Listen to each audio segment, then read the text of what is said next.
her Master's of Social Work from Tulane University in New Orleans. Her undergraduate studies were completed at Florida State University in Tallahassee. Mary Alice has many years of experience working in school-based early intervention programs with at-risk youth. She also has spent the last year plus in private practice as a child and adolescent therapist. Mary Alice has training in cognitive behavioral treatment, which is one of the most effective therapies used to treat children and adolescents. Mary Alice also specializes in trauma-focused CBT, helping individuals and their parents overcome many of the difficulties associated with traumatic events. So now I'll turn it over to Mary Alice to start the program.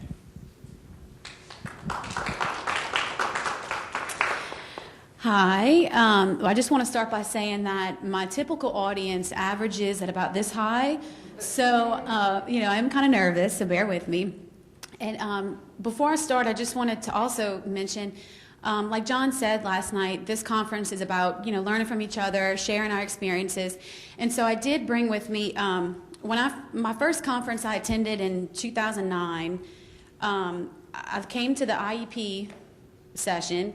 And what I learned there has helped me so much. And one of the things that the presenter said was he had a binder like this, and he kept everything in it for his son from diagnosis on. And so I said, I'm going to have to do that. So I brought mine with me because I thought, I know there's probably going to be a lot of parents similar to the situation that I was in 2009, learning things, nervous. And so I brought this, so if anybody at any point in your time here want to kind of look through and see what I've kept. I know it's been helpful, especially just this spring. We took our son for a functional vision assessment, and they told me that, look, whatever you can bring, whatever kind of, history or medical reports you have will be very helpful for us. So I said, I got that covered. I have every single thing, every single thing. So I do have that here. Okay.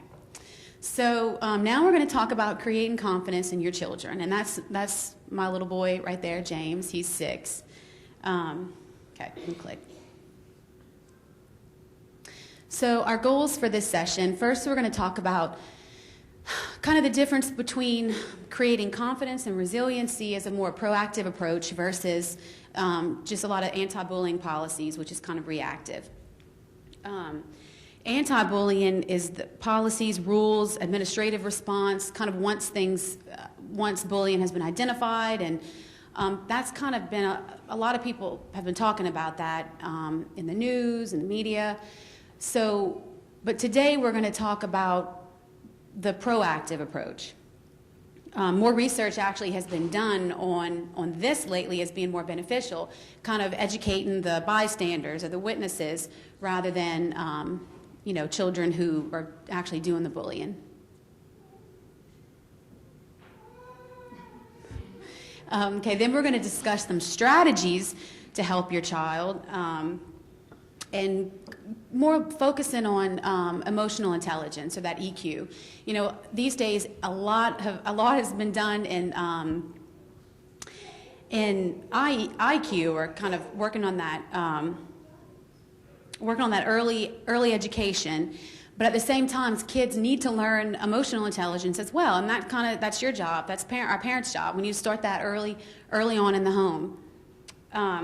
Then we're going to put it all together, and I want you to leave here understanding and knowing why this proactive approach is a more successful one. And then I think we're going to have some time at the end to kind of use each other, talk to each other, parents helping parents. Okay. So first, like I kind of mentioned, there's a lot of education in terms of IQ, but there is such a thing as emotional intelligence, which needs to be taught and demonstrated. So there's things that we can't change. We can't change other children who are bullying, and that's what a lot of research is kind of pointing to. Is to kind of focus in on what you can change. There's always going to be adversity at any age. People make bad choices. Everyone is in control of their own actions. And so what we need to focus on is, you can click, is how we respond, or what's in our control. Our confidence, our resiliency, that EQ that I've been talking about.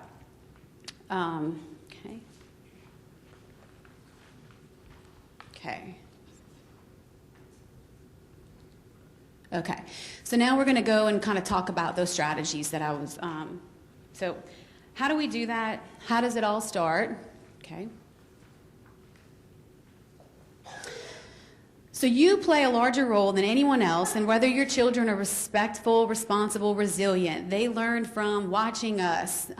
Yeah, they listen to us, but they kind of pick up a lot more from watching us, from seeing what we do. You know, it begins at home early on during infancy and continues throughout your child's life. They're going to watch your behaviors and learn from you. And I bet everyone in here has a funny story about how they witnessed their child or infant even reenacting some kind of adult behavior. And so I brought my story to share with you. Click. So this is my other son.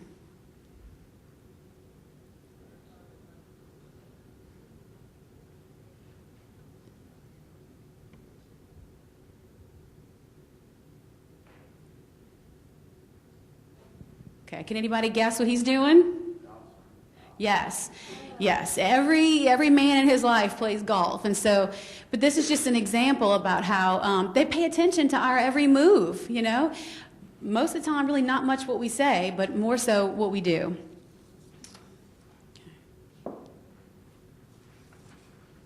Okay, so now back to this emotional intelligence and this confidence, this understanding about what's in our control. This is the cognitive triangle. And when I'm talking to my little clients, I always tell them that this is like the secret weapon for the secret weapon for life is understanding this cognitive triangle. Okay, and in the middle I have self-talk. We all have that internal dialogue. Sometimes, whether we realize it or not, you know, we have that dialogue in our heads that we are talking to ourselves. And this is hard for some kids to kind of understand. And so the earlier that you can teach your children about this, the better. So first we have thoughts, and how we think determines how we feel. Then on that side we have our feelings, and how we feel determines the actions we take. And then is our behaviors, and that's the actions we take.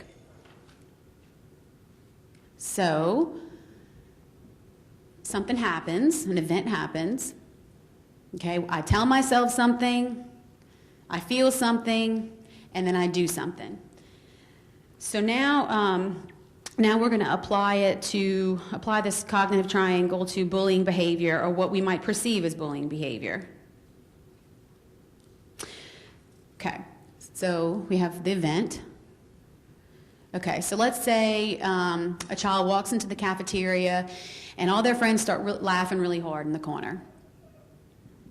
Okay, so this is that self-talk. Your child might think, well, why are they laughing at me? I bet they're laughing at my eyes. I look so stupid. And so then it's going to make them feel sad, angry, and then they have their behavior. They may tear up, they may put their head down, they may walk out, they may go to the bathroom and cry.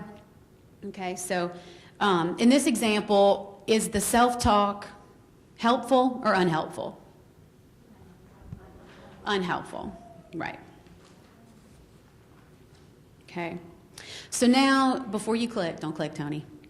Okay, so now we're going to generate some helpful thoughts. So, okay, so does anybody want to take a stab at it? So same situation, you can do one click, sorry. One click. Okay, so the same event. You walk into the cafeteria, your friends start to laugh really hard.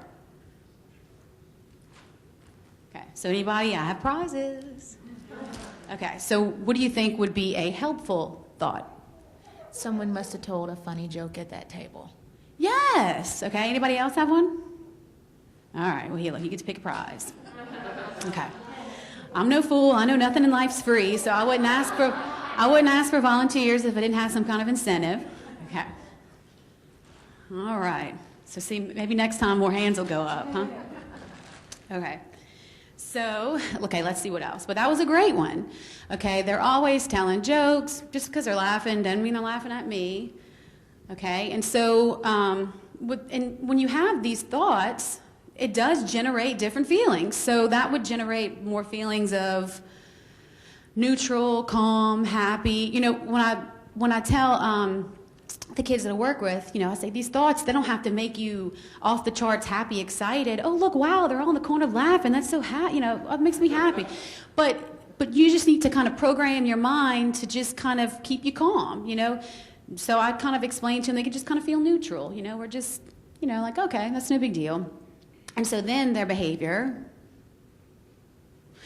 would be to go join them, keep their chin up, smile, and maybe go up to them and say, hey, what's so funny? What am I missing out on?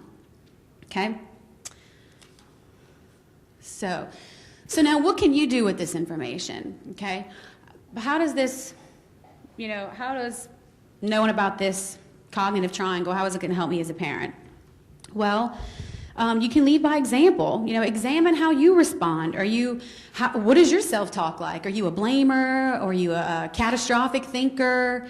Do you jump to conclusions? I admit, I have my own thinking errors. Sometimes I have a tendency to,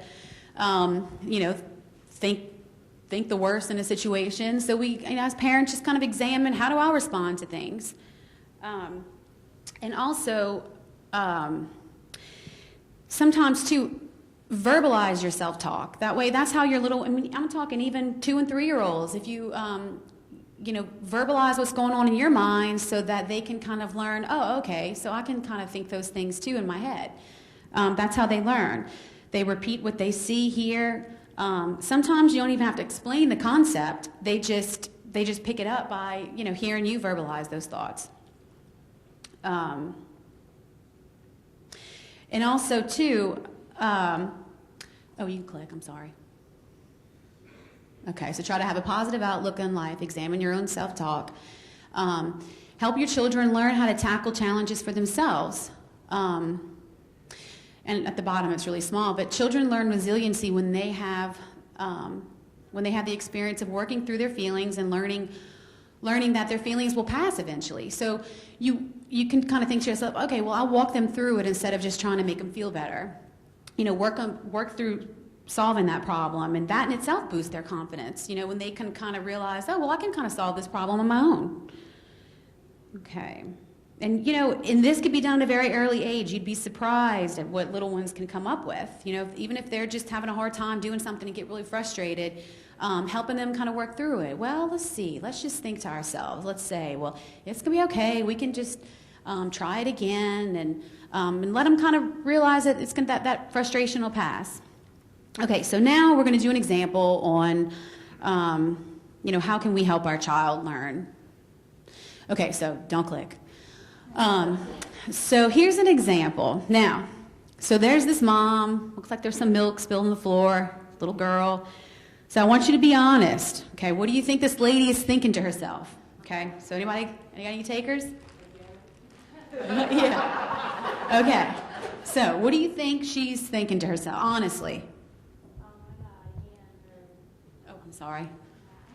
No, that was good. I want everybody to hear it. Well, when I do it, I'm just like, Lucas, how could you do that? Exactly. And see, you win a prize. Okay, so you can click. So so the event is the child spills milk. Okay, she's so clumsy. She's trying to annoy me. She knows she's not supposed to do that. She's so bad. And we probably have all those thoughts, which will generate these feelings: anger, disgust, impatience. We've all been there. And then you might end up yelling, fussing at your child. You're not getting any more milk. That was it. Okay, so now we're going to try to generate some more helpful thoughts. So the same event. Don't click. Good, you're learning. Okay. Anybody else? So that was a realistic response. I'm sure that's kind of our initial knee-jerk reaction. So now let's change it. And what do you think she could think to herself that would be more helpful?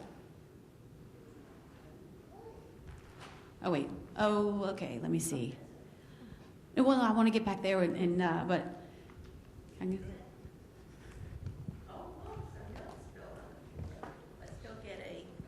Oh, look, some milk spilled on the floor. Let's go get a paper towel and we'll go clean it up together. Oh, perfect. You must have got an advance copy of my presentation. Wait, is that what I can't believe? Oh. Okay, anybody else? Well, you think that the child's being independent, and oh wow, they're trying to drink the milk themselves, or pour themselves a glass of milk, and that's so exciting. Even though I don't feel like cleaning it up because she's obviously on her way out to work or to a luncheon, but the positive is that the child's being independent and trying to do it themselves. Yeah, and it takes practice. It really takes practice to kind of be able to think those kind of thoughts when you're in the moment, just like you said. So now you can click. Okay. It was an accident. You can even think to yourself, remember, she's going to learn from watching me. I should teach her how to handle frustration, or have those thoughts that she mentioned. Okay, she's trying to be independent. She's trying to help me out.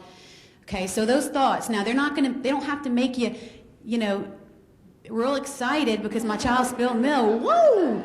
But just enough to kind of keep you calm so you can kind of keep your own, frustration in check. So maybe a little displeasure,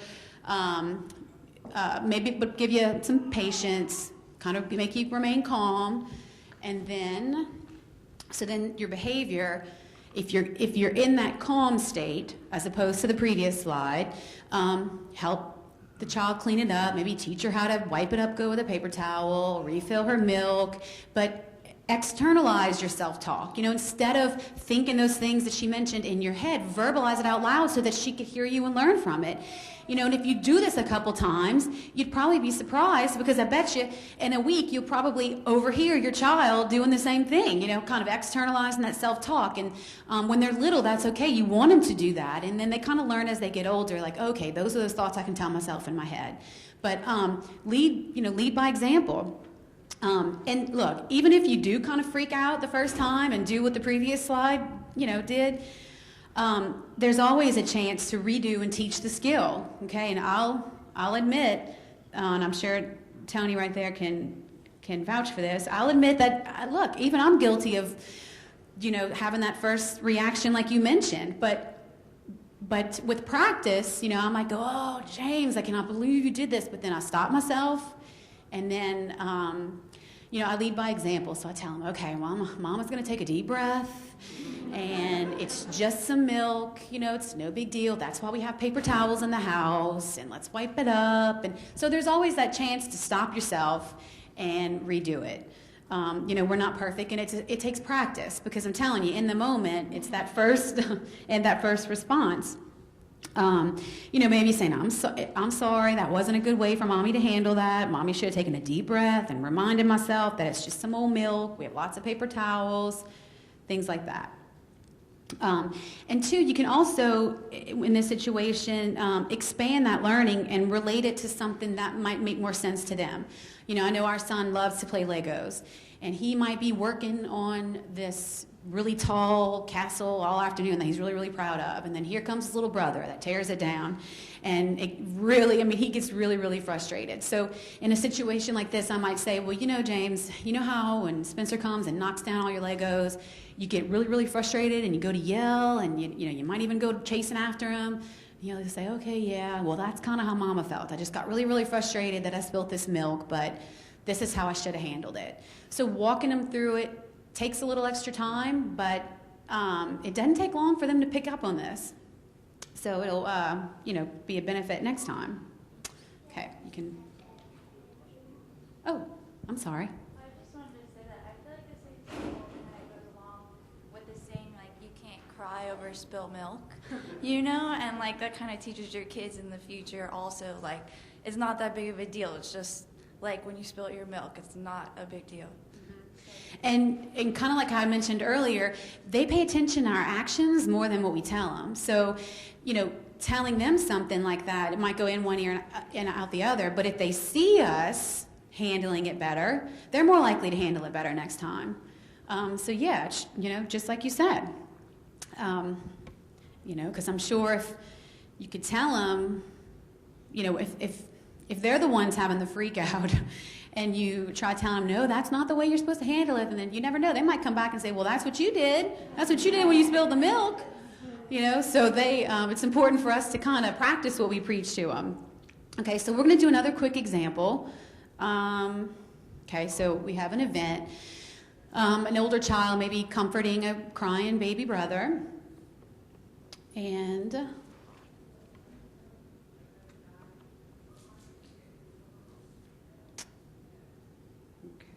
okay. So he's so jealous. He's trying to hurt his little brother. He's so mean. That would maybe make you angry, impatient, a little displeasure. He might pull away the child, yell at him, take the baby away. Oh, you're making more work for me this afternoon. Okay, so now, okay, you can go ahead and click. We can just walk through this one. So same event, but maybe trying to remind yourself, look, he's just trying to help me. He loves his little brother. He's so nurturing. Let me just maybe, and that might give you a little sense of pride, a little sense of pleasure. And then you might say, well, let me give him a chance to be successful. Praise him. Maybe if he's handling the baby a little rough, maybe just teaching him, but just kind of giving yourself that little bit of patience to teach him. Okay. So, in addition to self-talk, the self-talk superpower that we talked about, there's praise. Okay, so praise their behaviors. Praise more than you correct. Take the time. Okay, I'm not going on that one. Okay, sorry, going ahead of myself.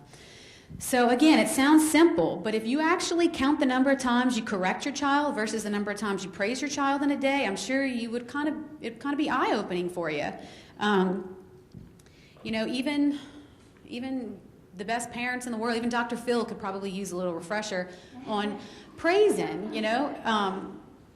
It's just like when we're on a diet. We know we're supposed to eat more vegetables. We know we're supposed to avoid carbs or avoid sugars or whatever. We know what we need to do, but we don't always do it.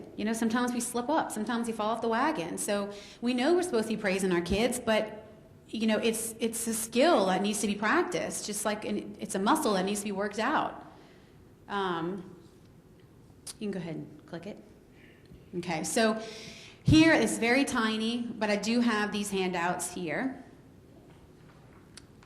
Because these are sheets. This first one is just praisable behaviors.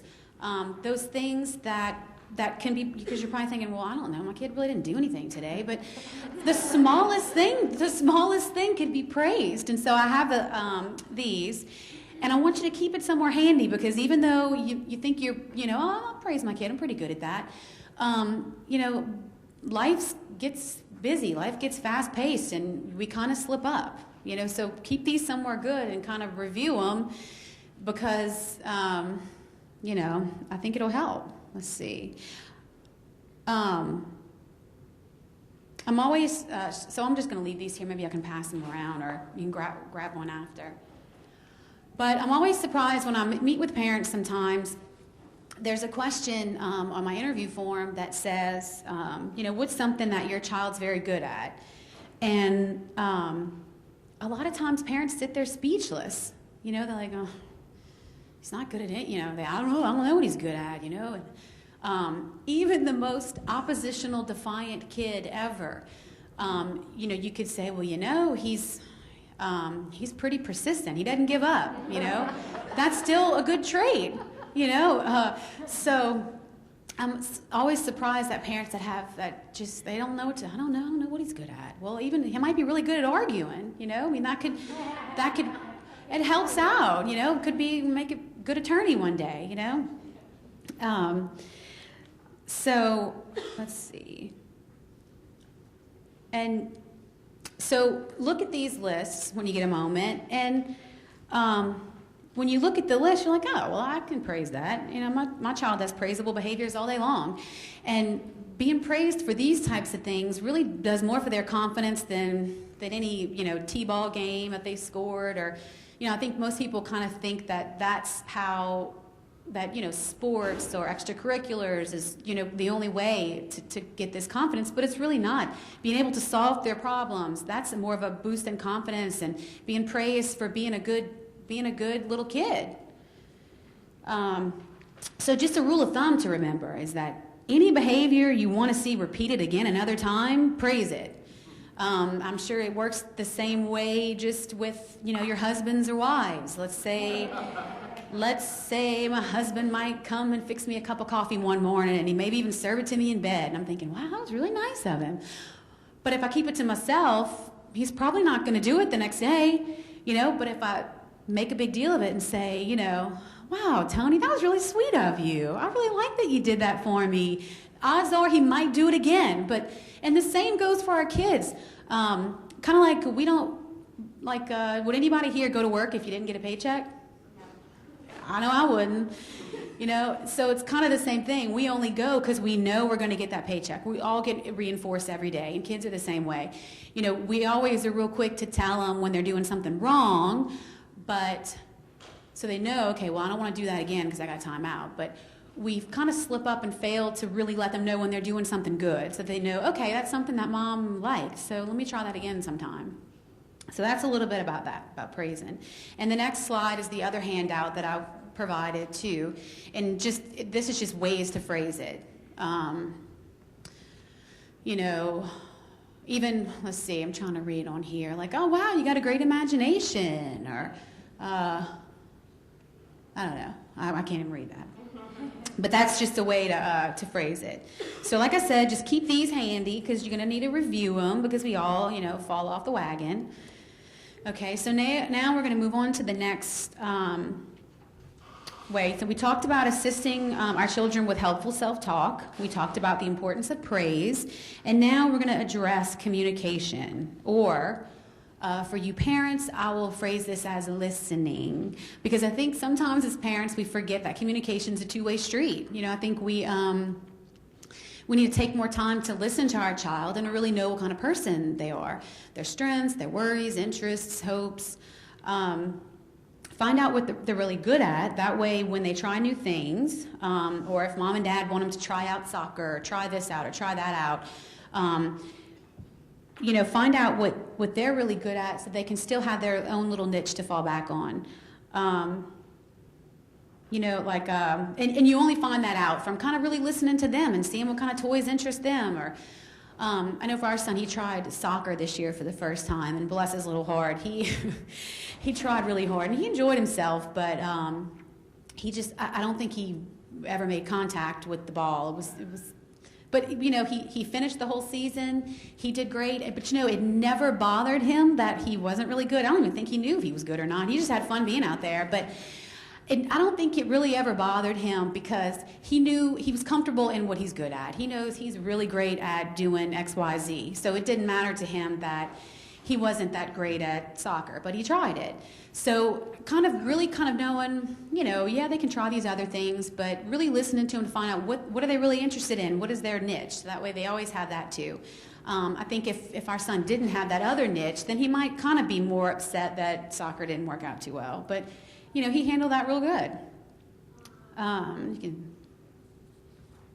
Okay. So, communication. The way you talk to interact with your child matters, even if you don't even realize it. It must be a dialogue. Young children and teenagers alike want to be heard, not just spoken to. And I know it gets hard. I know life's fast-paced, but, try to find at least 10 or 15 minutes a day, and you let them lead the conversation. Just listen. If they have a hard time, maybe you can ask them some open-ended questions, but then let them take the conversation because they really do need to feel heard. I know for us, I try to, when I pick them up from school, because a car is the perfect place to have this, let them have the power to lead this conversation. Turn the radio off. You're in between point A and point B, so you got some time. Ask them how their day went, and let them end up talking about whatever they want to talk about. Let's see. Forget about your parent agenda. I think a lot of times we're kind of so worried about what we want to accomplish in a day, but just kind of forget about our own agenda for a little bit and just kind of listen, see what's going on. Let's see. I'll skip over that. Okay, so another way that you can listen to your child is by validating their feelings, good or bad. So I know an instinct of parents would be to try to rescue your child and their feelings, but they need to learn that it's okay to feel whatever they feel, and that we can teach them what they do about it is different. You know, it's okay for your kid to get angry. It's okay. You know, most kids I see, they don't know that. Like, oh, I know I was bad today, I got angry. And I tell them, that's not bad. You get as angry as you want. You know, it's not a bad thing to get angry. And a lot of them have that misconception. It's just kind of what you do with your anger that kind of may be good or bad. So let's just say that your child comes home from school and they were really upset that all of their friends had a slumber party or sleepover and they didn't get invited, and they're feeling really sad about it. I know, you know, as your parent instinct might be to kind of rescue them, like, oh, that's okay, you don't need them, we'll go do something fun, we'll go to Chuck E. Cheese or something, and to kind of rescue them from it. But it's okay to stop and say, yeah, I would be upset too. You know, in fact, Mom gets upset when all of her friends go out to eat and don't call her. I still get upset about it, but, you know, that's all right. So letting them feel that it's okay, that's upsetting, and it's okay to get upset about it. But, you know, it's what you do that matters afterwards. Because this is kind of what prepares them for life. You know, a lot of times they get rescued too much when they're little from those uncomfortable feelings. But I don't know about you, but when I'm feeling upset, there's nobody offering to take me to Chuck E. Cheese. I mean, you know, so as adults, we don't nobody comes in and rescues us from our feelings. So, you know, teaching them how to experience it and work through it as early as you can is the best thing you can do for them. You know, so after they feel heard and they feel like that you understand that, yeah, you know, Mom listens, she knows I'm feeling pretty sad, then you can show them how to appropriate action to cope with the unpleasant feelings. Okay, you can click, Tony. Thanks. So here's just some general coping skills: breathing, self-statements, or that self-talk that we talked about earlier, imagery, music, exercise, coloring, blowing bubbles, that works with getting some deep breaths, stuffed animals or hugs. The ones at the top that I put a little star by, those can be done anywhere, in the school, you know, out in public and community, you know, because I have a lot of teenagers that will come and they'll say, I don't need to practice that belly breathing. You know, music works for me. I listen to music and that kind of calms me down. I'm like, oh, can you pull your iPod out in the middle of class? And I'm like, no. So I'm like, all right, well, let's learn another skill that you can use when you're in the middle of class and get upset, or a teacher, you know, fusses at you and you get angry. You know, you can't really, you got to calm yourself down. You can't smart off to the teacher. That'll get you in more trouble. So what can we do? So then they're like, all right, let me try this breathing thing. So they'll let me teach them some deep breathing. So also, younger kids are very concrete. They like to experience. So having the sensory input, like of a hug or a stuffed animal or actually coloring, that's very helpful for them. So I know we might look at this list and go, imagery, I don't know, stuffed animals, how's that going to help?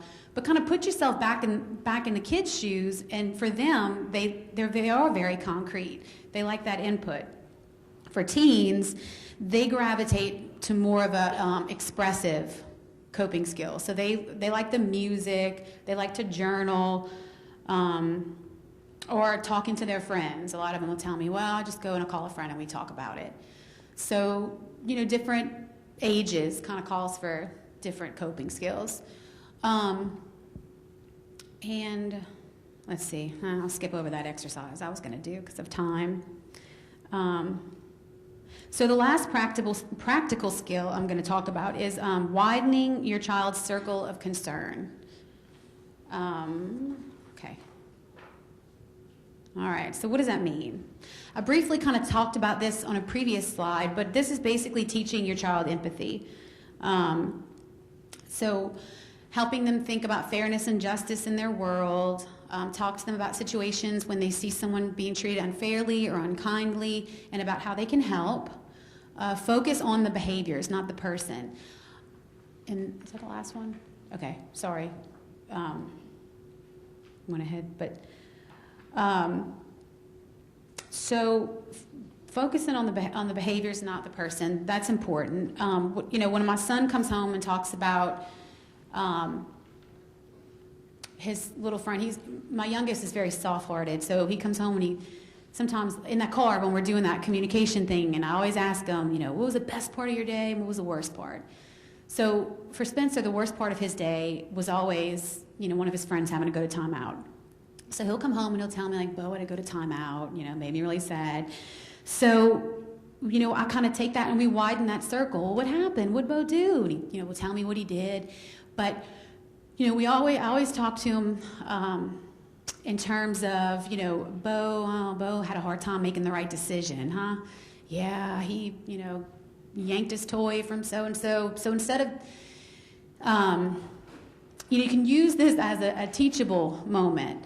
One of my favorites is saying, oh yeah, Bo had a hard time doing the right thing at the right time. Or Bo made a bad choice in doing that, huh? What should he have done? Instead of saying, oh man, Bo's kind of bad. He's always in timeout, kind of teaching them that it's not really the child, it's just they're making some bad choices. How could Bo made a better choice? And then he'll probably tell me something, and I said, well, how can you help him next time? So instead of focusing on, Bo's a bad kid, you focus on, well, how could he have made some better choices? Let's see. And so another example, maybe your teen, wants to quit a sports team that they've joined. They want to quit in the middle. So even kind of having them think about, well, what's that going to do for the rest of your team? Just kind of having them think about how are my actions going to affect everybody else? Even if you end up letting your child quit, but at least have them consider their obligation to the group. But just kind of those types of things. Expand in that circle. Expand in that those teachable moments. If your child comes home being teased, let's say, so-and-so's calling me names again, instead of focusing on, oh man, you poor little thing, they're calling you names again, instead focus on the child's choices. Gosh, he's calling kids names again. Bo's not making some good choices, huh? What do you think Bo should have done instead? Focusing on, maybe that child, maybe so-and-so's mom never really talked to him about the best way to treat people. That's he's not making a good choice. Why was he calling you a name? And what could he have done differently? Okay. So I'm kind of tired of hearing my own voice babbling. So after listening to me babble, does anybody want to maybe tell us why they think taking a proactive approach to bullying behavior might be the better way to go? You can. Yes. Okay. Making sure we're on the right slide. You're doing good. So does anybody want to take a stab at it? Come on. Win a prize for your kids. I got some good stuff in here. Nobody can tell me why they think that maybe teaching them this self-talk skill, praising their behavior, building up their confidence now would be a better way to approach, bully behavior than more of that reactive. Oh, good. All right, let's get to the microphone. I'm just thinking in general terms, not necessarily children, but it's just about thinking positive, the glass half full, because adults that I work with that think negatively, and they probably grew up more in that environment where their parents were screaming and yelling, where people think more positive, their parents were probably more positive influencers in their life. So I think it just helps you in life in general. And my son will get a toy. So. Yes. In fact, you can take a couple. Okay, you can click. Okay, and that's exactly right. That it's kind of that foundation. So you can keep clicking, Tony. So that confidence or that positive internal dialogue, they're all universal tools for life. Just like she said, there's some adults that she knows that could probably benefit from hearing all this. It's those superpowers, as I tell my little clients. So creating positive self-talk beliefs, enabling your child to face, it enables your child to face any adversity in responsible and realistic ways. Not just bully behavior, but all of life's adversities. It's a universal tool. And also, so whether your child's eyes move uncontrollably or not, you know, whether you're 5 or you're 55, we all experience disappointment, sadness, anger, or any other unpleasant emotion. If you can equip your child to be able to work through these things now, you're helping them develop their superpowers for life. I think everyone in here probably worries about their child becoming a target of the bully behavior or being the victim, as some people may say. But hopefully with their superpowers, they'll not only refuse to be the victim, but they'll have the courage to prevent other kids, you know, from having this kind of behavior or being targeted, or having other kids prevent other children from being treated badly as well. You know, we kind of call this like bystander power. You know, so, you know, standing up for other kids in their class they may see being bullied. Okay, and let's see, click again, please. So it gives your child the bystander power. That's what I just mentioned. The courage to intervene when they witness this kind of behavior going on. Okay. So now the last part is just to kind of hear from you. Does anybody have any experiences they want to share, or things, you know, maybe things that they're concerned about, things that, you know, maybe their child has, oh, good.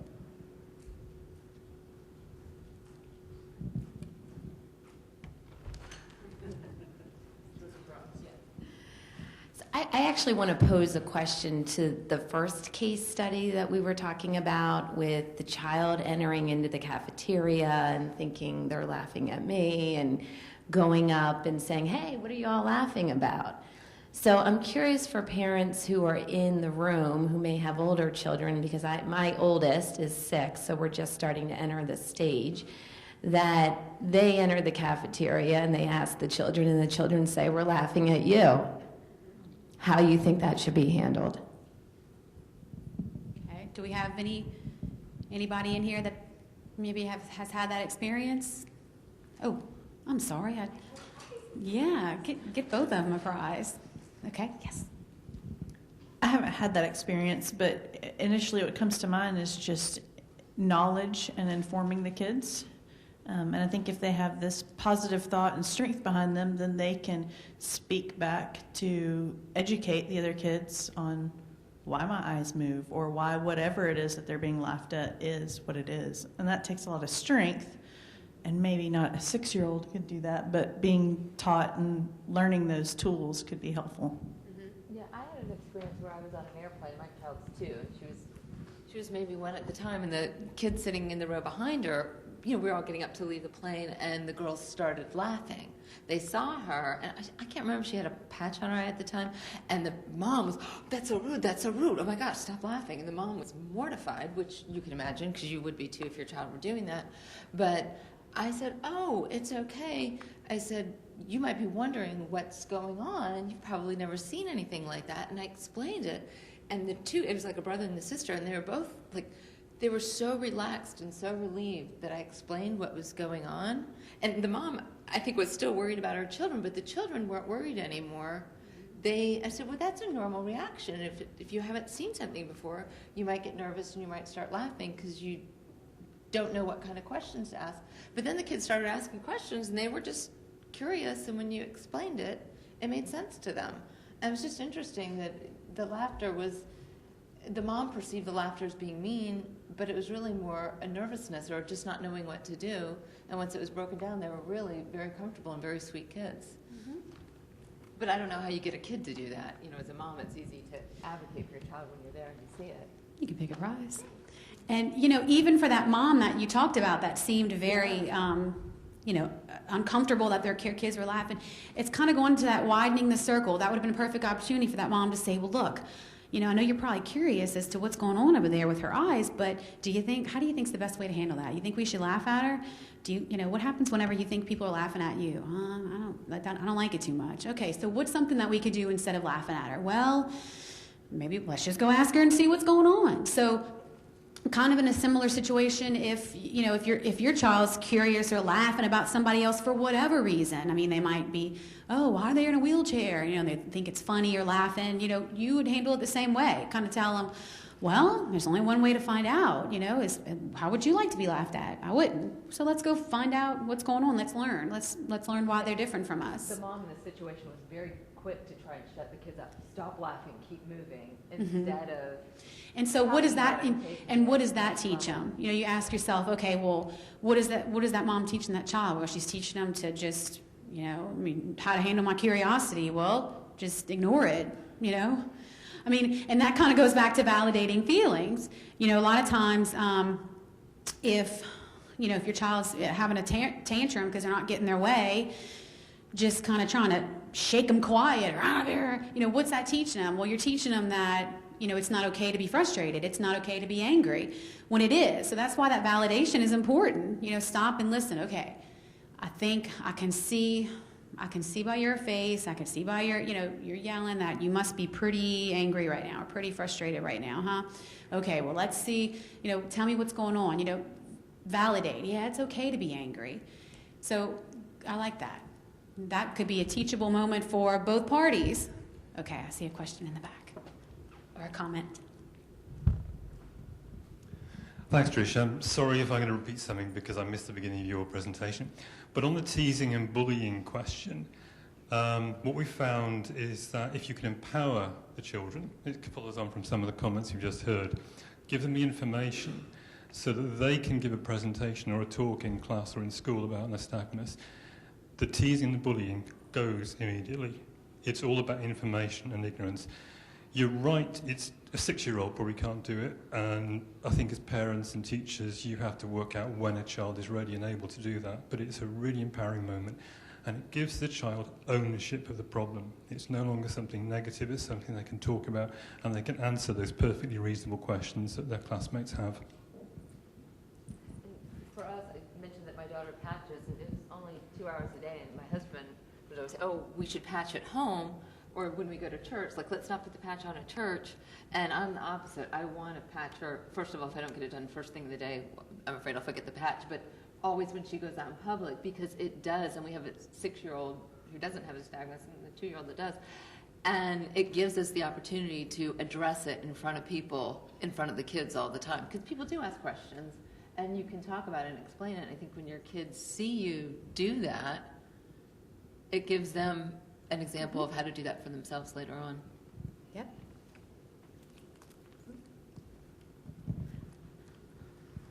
Let's see. Anybody else? Any questions? I feel like I was just so nervous I rushed through everything. But, oh, okay. I'll add something to your question back there. So I have 2 children, both teenagers, a 19-year-old and a 14-year-old that have nystagmus, and then 2 teenagers in the middle that do not. And as I was thinking about the laughing thing, my oldest one went into 6th grade, had a horrible time, lots of people not understanding what he had, not having the confidence to really speak up for himself. Even today, you can see he's starting to have the confidence to advocate for himself, but he's still not quite there yet. My youngest son, 14-year-old, he's oozed confidence from the moment he was born. And I wish that I could say I did all these great things for him, but, probably my other children did more for his confidence than I did. So he enters 6th grade, is faced with all these kids that have never seen him before from other elementary schools. And he ends up, explaining to kids that ask him, that want to know, he explains what's going on. The kids that are laughing at him, he says, oh, wow, you can't do that with your eyes? to the point where there's kids at school that are trying all day to master it. And so I get a call from the counselor who's dealt with my oldest son, and she goes, I think we need to do a whole school thing because we have kids sitting in class that are being very disruptive to their teachers because it's kind of weird seeing them do this. But he had so much confidence that that was the way he dealt with the bulliers. Like, oh my goodness, you can't figure out how to do that? I've mastered this. It takes a lot of practice. There you go. And I'll just say something to your question too. Is even if they are, even if they do say, yeah, we're laughing at you, then you can kind of, work through with your child. Well, so they were laughing at you. All right. Well, can we change the fact? Can we go make them stop laughing? No, you can't make them stop laughing. So what can you do? Kind of help them problem solve. They might figure it out on their own, kind of problem solve with them. Well, I can't, kind of back to one of the beginning slides of what's in our control and what's not in our control. And the fact that maybe they are laughing is not in our control, but how we respond to it is in our control. So back to those positive self-talk, you can sit there and kind of think to yourself, oh my gosh, they're always laughing at me, kind of make yourself feel worse. Or you can maybe have them kind of do a little self-check. Okay, well, let's check. Okay, what am I thinking? Am I thinking something that's going to be helpful? Am I thinking something that's going to be unhelpful? And help them generate that helpful thoughts. You can even kind of come up with some kind of affirmation for just when those situations happen and just have them practice saying that. Like, okay, well, when that happens again and they are laughing at you, so this is what you can kind of program in your head. Just keep repeating this, and that'll kind of remind you just that I don't have to let it ruin my day. I don't have to, they can laugh at me, but doesn't mean it's necessarily funny, or so just kind of, I'm trying to think of something on the spot of what can be a good example of that, of a helpful. Well, let's see. Anybody got what's an example? What's more of a positive or more of a helpful thought that child can have if the if the kids do say, yeah, we're laughing at you.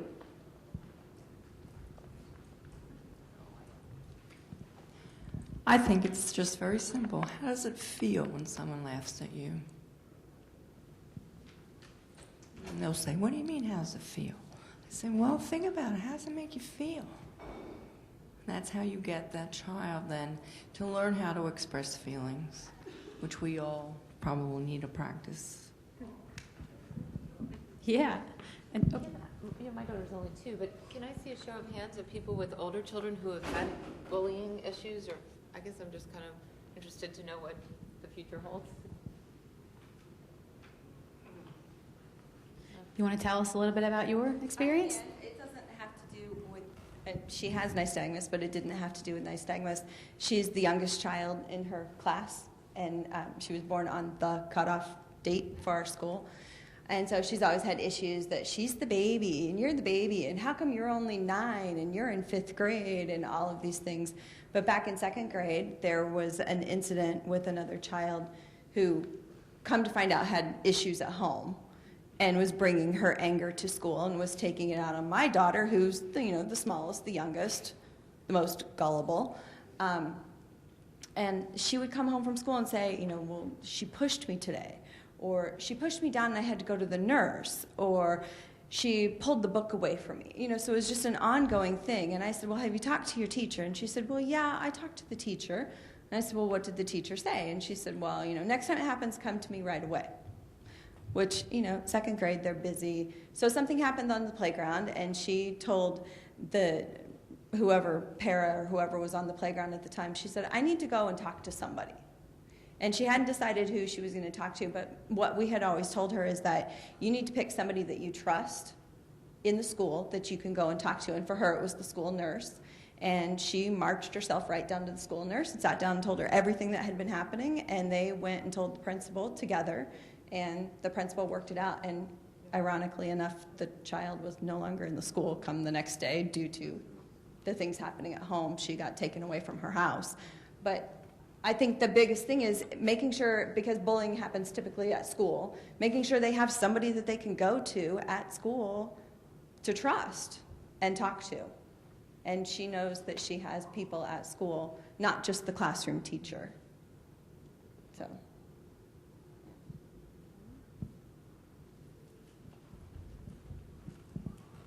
Thanks again. I'm not a parent. I've got nystagmus myself, and I get literally hundreds of phone calls and emails from parents who've got children with nystagmus. I just want to make the point that we talk about bullying and teasing, but it's by all means, it's not all children who get bullied or teased because of nystagmus. I think it's probably a fairly small number who would get severely bullied or teased. And the other point to add to what I said before about presentations, I know of children, young people who've made a presentation. Not only do their schoolmates understand that, but if anybody after that starts to bully them, you've got 25, 30 kids literally jump on them and say, stop it. And you mentioned a good point that it wasn't even the nystagmus wasn't even the cause of the bullying, and that's why that this approach I feel is better because it's more universal. Because adults get bullied, she ended up getting bullied for something that that wasn't even had anything to do with her eyes. So that's why that's kind of going back to understanding why this approach is more successful than just, that those anti-bullying policies set up in schools. Those are important too, but, and also it's kind of goes on perception. What are they, you could, let's see, I lost the exact example. The pulling the book away from her. You could kind of go through that scenario with your daughter at home. Well, you can let that ruin your day, or, you can think to yourself, well, she's probably got some stuff going on at home, or she's probably really, sad or angry about such and such. And so really that self-talk is powerful. And the earlier they learn that, because even as adults, we have it too. That's what drives our feelings and our behaviors too. And did I see your hand up? Okay, good. You want some prizes, I know.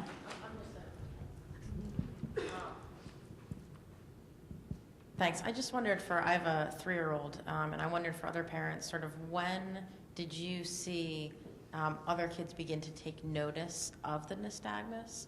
And I think we could probably sounds like would be a good idea to do sort of a proactive presentation in preschool setting, but also just sort of generally, when are you seeing your child's peers begin to notice there's something different about the way your child sees, or that they have glasses and becomes an issue?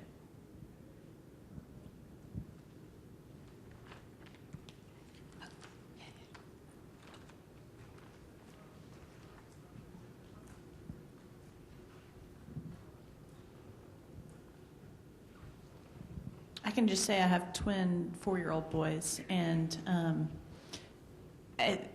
my son with nystagmus started wearing glasses, and after he did, I think that's when the neighborhood kids started to look at him, because I think they're naturally curious, why is he wearing glasses? And so those kids were all elementary aged, and they noticed individually pretty quickly and would ask, why are his eyes doing that? Things like that. His twin brother, didn't notice really until he was like 4. He never said anything about it to him.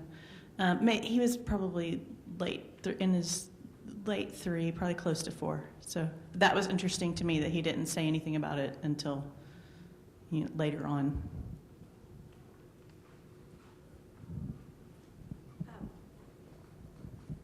I think the kids for my daughter started noticing in elementary school when she didn't move desks like everybody else did.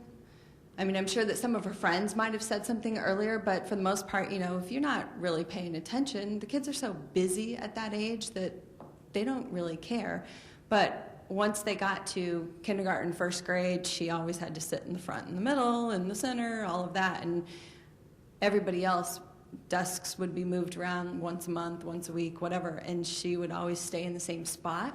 And after that happened a couple of times, kids started asking her, and she would come home and say, they're talking about me again because I always have to sit in the same spot, and why do I always have to sit in the front? And so that's you know, because there wasn't glasses involved, there wasn't something physical right there in front of her, but the fact that she never moved from her seat.